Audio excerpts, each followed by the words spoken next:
Hello ladies and gentlemen, welcome back to another replay. I'm your host, LadPad, and today we are going to be joining saskicamali in his AMX 30.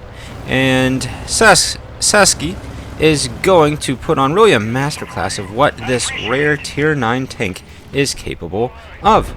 Right off the bat, he loads an HE shell in with intuition. Unfortunately doesn't penetrate it, but he is rushing the hill on mines, and he manages to penetrate that shell, netting him 434 damage, which he would not have been able to do with a regular APCR shell.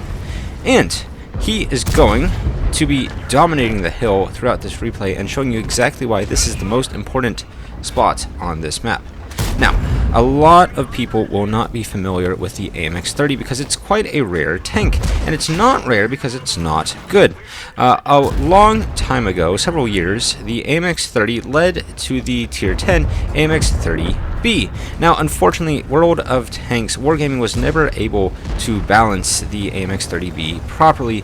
Really, the 30B was always considered garbage for long stretches of time, and even though it received several buffs, it never really was able to remain competitive. And so because of that, Wargaming ended up removing the entire AMX 30B tree from the tech tree, and now you can get the AMX 30 and the AMX 30B as collector vehicles. However, although the AMX 30B was absolute rubbish, the 30 was actually always considered a very good tank, and that's because this tank, this medium tank, has several statistics that allow it to do quite a few great things. Notably, and most importantly, this gun is fantastic. It has 2,800 base damage per minute. It's got quite decent penetration. It's on a very speedy hull. This tank can go at 65 kilometers per hour base, and combined with just this really nice high DPM gun, you can get a lot accomplished. And so I actually own the MX 30, and if you're looking for just a sort of nice change of pace tank, then definitely feel free, unlock the MX 30 and see what you're capable of doing, because a lot of tanks are not able to output this much damage at tier 9, and the AMX 30 is. Now, we should note that the gun, or the tank, has relatively poor armor, really poor armor overall. It really suffers, especially on the hull. You can get a few auto ricochets, but overall you're not going to bounce very much, and you might get an occasional bounce off of the turret, but it's going to be pretty unlikely. So Saski not going to have to rely on his armor too much through this replay, and he is at a standstill. So when you face these things on the battlefield, be worried about their gun, but don't be too worried if they're pushing forward, because you can take advantage of this weak chassis pretty consistently. Now, Saski is facing down the barrel of a Jagdtiger, never really a tank you want to engage. And right here, Saski is showing exactly what's really poor about this tank. If you're facing the enemy when they're pointing their guns toward you, this tank is not really able to side scrape, it's not able to bounce shells, and it's not able to push forward in an engagement. Perhaps you can trade 2 for 1 pretty consistently and do that pretty well, but if you're just poking in one by one, something like a T10 or a Jagdtiger is going to outperform this tank, and we're going to continue seeing that. Thankfully, Saski gets a quite lucky bounce, and he's going to use this excellent DPM to shut down the T10. But in the course of that engagement, he lost about 800 HP total, and that has put him down to a one-shot for something like a Jagdtiger. So Saski is going to have to play even more carefully as he goes throughout this replay. Already up to 5,300 damage. We're only 4 minutes into this game. However, there is a lot more to do. This defender gets distracted. Saski rolls out, puts in a shot, and really demonstrating his strength as a player. Aims for the Cobra, puts in a great shell. These APCR shells really can fly through the air. They've got 1,100 meters per second shell velocity, and they're absolutely deadly. Now Saski goes ahead, he swaps to his heat, which only has 300 millimeters of penetration, so this is actually pretty low for a tier 9 tank, and definitely holds back the MX 30 from doing more overall. 300 millimeters of pen, definitely useful, but a lot of other tanks are going to be packing something like 333, maybe even 340 millimeters of penetration. Something like a T-54 can get a lot more penetration than this thing can, but Regardless, 300 millimeters of penetration is going to allow you to go through a lot of flat major plates and allow you to help carry your games. Still, these APCR shells are so nice to work with, almost 250 millimeters of penetration, and so that is what Sasky is going to fire for the moment. We're now at that stage of the game where Mines slows down, where the enemy realizes that pushing into a crossfire in the middle of the hill is not a great idea, and so now it's time for Sasky to try to extend his view range out a little bit, see if he can pick off any of the tank destroyers that are undoubtedly skulking at the back of the map. He's aiming for where the Waffenträger likely is, and if you're in this position yourself, I'd recommend really two major things.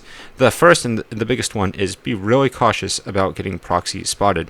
So for those who are unaware, there is a 50-meter range, 50-meter circle extending in all directions around your tank, and if any enemy tank is within 50 meters, then you will get automatically spotted no matter what your camo value is, and no matter if there's line of sight to you. And so you have to be really careful when you're in this position not to get spotted by tanks that are looping around the hill. And in fact, if you're defending and you've lost the hill, one of the best things you can do is to skulk at the base of the Mines hill and try to spot these tanks in the middle that are trying to get shots into the tank destroyers, because that is an excellent way to get yourself spotting damage and to help whittle down the enemy HP when they get a little too aggressive. My second big tip is to do what we've seen Sasky do right in this replay, which is try to blind fire shells in as often as you can. If you've got nothing else to shoot at, and right now all the tanks seem to be either at the very back of the map in the TD camping spot or in this middle range right here, then what you really should do is put in some blind shells, unless somebody pushes into you like this. And so Sasky, I think with some great awareness, is trying to set up an ambush, a shot from a position where perhaps the enemy will not expect. They can definitely spot the T832 because he's going to be within that 50 meters proc distance. However, setting off in an off angle does allow you to get potential shots, although it doesn't work out there. Now Sasky's going to go back to his original position, and he still needs to be very, very careful, because if he gets proxy spotted, something like a Waffenträger or a Kari that's probably in the back is going to just absolutely destroy his tank. With only 506 HP, something like a Kari could one-shot him, something like a Waffenträger should one-shot him, regardless of which gun it is using. And so, right here, Sasky staying patient and not really pushing forward the pace of the combat, and I like this decision. When you're in this sort of face-off, try to let the enemy make the first move, because they will make a mistake, and you will have opportunities like this. Unfortunately, 300 millimeters of penetration, not enough to go through the 703 right here, but we have a chance, and there's a good likelihood that one of these shells will penetrate, and that will be just one more tank that is down. Sasky manages to finally penetrate the 703. The 703 actually blind fired very, very close to Sasky's position, and so he gets quite fortunate that he doesn't lose 400 HP right there. Thankfully, though, the tier 8 gun is out of the game. Now, if we're being honest, 2 tier 8 guns are now out of the game because it's a double, and Sasky helps whittle down the deficit a little bit. His team is down by 2 tanks and over 1600 HP. However, this defender is trying to push forward and hopefully make a big mistake. Thankfully, the Ag Tiger takes the shell instead, and so that's a tier 9 tank out of the way. The defender unwisely pushes forward, shoots, and this is going to allow Sasky to clean up yet another kill. And what was looking like a quite dire situation, down by I think 2 or 3 tanks, has now turned completely in the other direction, because Sasky with 3 shells managed to pick up 3 kills. And now we have to deal with 2 TDs skulking in the back, and a Progetto that is running all the way back, but actually gets picked off by the T832. And so Sasky, by just rotating over and over and over and over into better and better positions, just waiting for his opponents to make a mistake, manages to pick up 3 kills, completely transforms the trajectory of this game. And now he's going to push forward and try to flank around and get a line of sight onto these tank destroyers.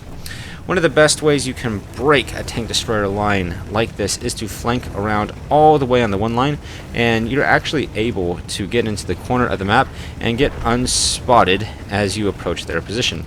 You also want to have a tank on the middle, on the hill, because they will be able to shoot what you're able to spot. Unfortunately, the Kari managed to pick off the T-34-2, and so now Sasky is in a 2,000 hit point disadvantage against two enemy tanks. It is tied, 2 tanks versus 2 other tanks, and we're reliant on the T-832, which is also a one-shot for the enemy tank destroyers. Now, what to do? Sasky's going to wait around. He only has 4.5 minutes left on this game, and he's hoping that the tank destroyers make a mistake and push forward. It is relatively unlikely. For whatever reason, tank destroyers very often have the mindset of they are not going to move no matter what. Something to do with having a triangle over your head, I suppose. And so he likely will need to push forward the pace of this combat. I would prefer, if I'm in Sasky's position, I would probably be telling my T-832 to just stay on the hill, and as he tries to push and use some bush cover to try to pressure out the TEDs. That really raises the risk of just getting pushed by 2 full health tank destroyers. But as Sasky is saying in the chat, actually, he is facing tank destroyers that are probably sitting back in the cap. However, disaster. For some unimaginable reason, the T-832 killed himself. He actually put sorry in the chat, but I cannot imagine what on earth he was doing. And right here, Sasky is actually panning around trying to see what on earth happened. And if we take a look over here, the T-832 seems to have cliff dived or something over on the other side of the map, and so that leaves Sasky, instead of on a 2-on-1 where perhaps he can set up a crossfire, he's now in a 1v2, and with only 3 minutes remaining and 2 near full health near full health tank destroyers, he's now got his work cut out for him. I love what he does right here. He manages to pull out behind the rock, or behind the bush, and puts in a shell into the Waffenträger. And what this actually allows him to do is he's able to put in a shell, get some damage, and he isn't spotted for that. Also, interestingly, the Waffenträger, when he was spotted, actually had less health than we had previously seen, and so that might mean that Sasky has hit a few blind shells that he was firing earlier. The Kari gets spotted, and the Kari is actually pushing very aggressively around. It looks like Sasky is going to try his similar bush tactic. He pulls behind, he waits for the bushes. Oh, he does not wait for the bushes to become all the way opaque again, and the Kari actually whiffs a shell towards him.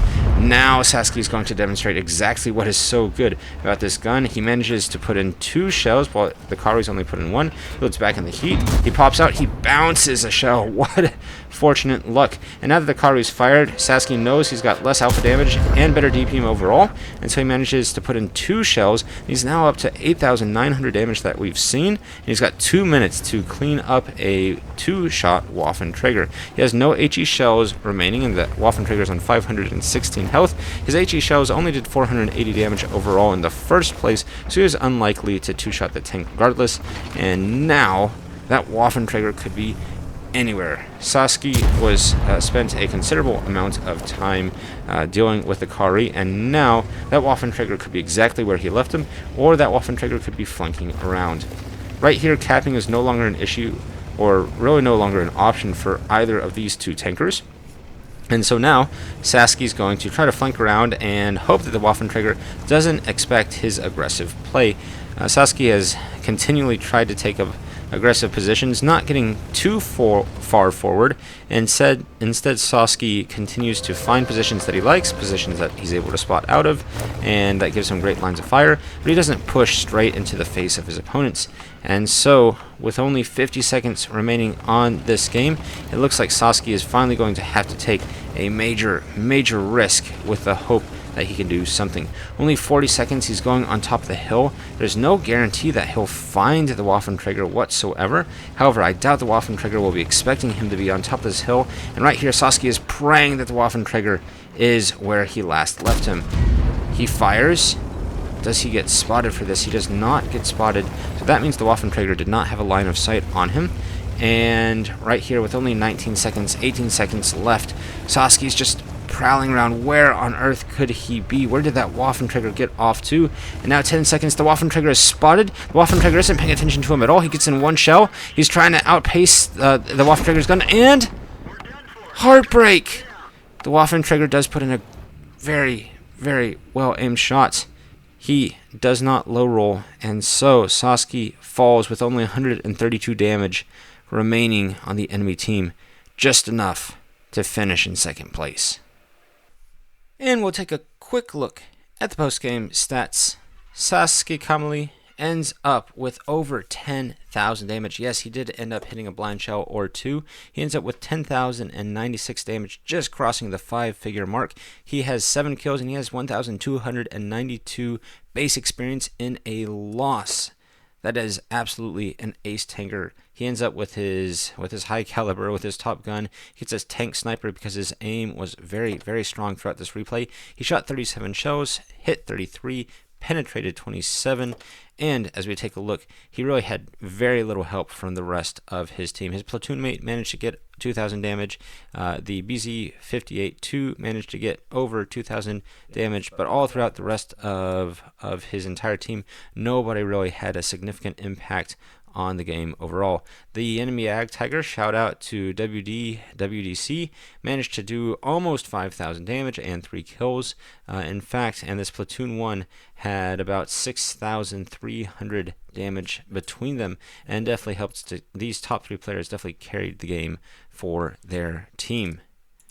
Right here, we see that he did end up losing 33,000 credits. He fired a decent amount of heat, not all heat, but he spent enough on those expensive shells that he ends up losing, but I guarantee that he doesn't care quite too much, because having a monster replay like this is definitely worth losing 33,000 credits.